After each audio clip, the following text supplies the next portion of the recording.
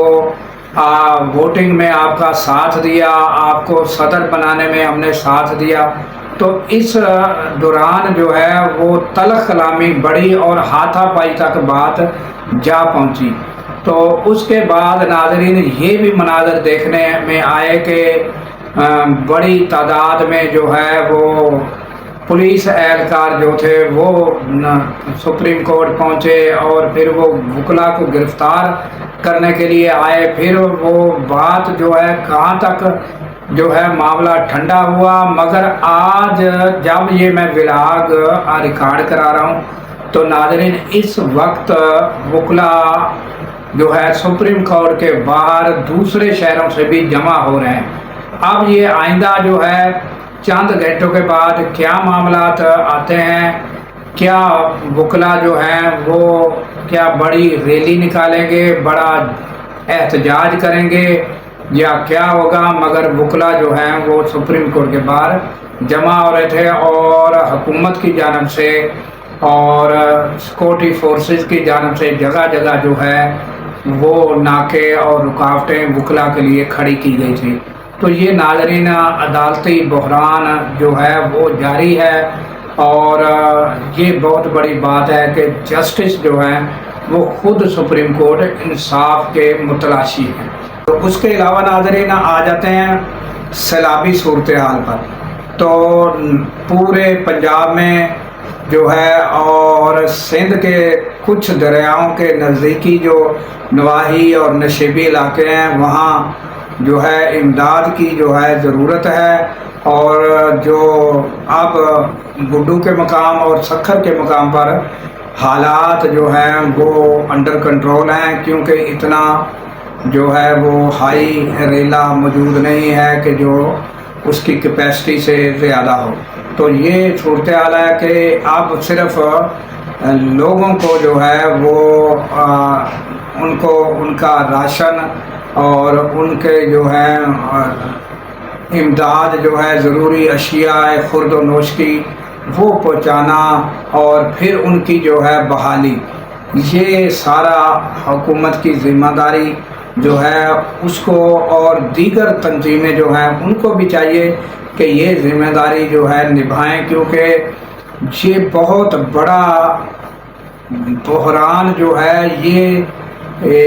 اکیلے حکومت کا کام نہیں ہے، جتنی بھی تنظیمیں ہیں وہ بھی شامل ہوں اور اس میں بڑھ چڑھ کر حصہ لیں، تاکہ جو متاثر لوگ اس ناگہانی جو آفات جو پانی کی صورت میں، ریلے کی صورت میں اور جو سیلاب کی صورت میں لوگوں پر یہ آفات نازل ہوئی ہے، اس سے جو ہے اللہ تعالیٰ بآسانی سب کو جو ہے جو متاثرین ہیں ان کو نکالے۔ تو ناظرین ہمیں اجازت دیجیے اس دعا کے ساتھ کہ اللہ تعالیٰ پاکستان کی خیر فرمائے، پاکستان کی سرحدوں کی خیر فرمائے، اور سرحدوں پر معمور ہمارے جوانوں کو اللہ تعالیٰ شاد و آباد رکھے، کیونکہ ناظرین جب ہم راتوں کو سو رہے ہوتے ہیں وہ سرحدوں پر جاگ رہے ہوتے ہیں۔ اللہ حافظ۔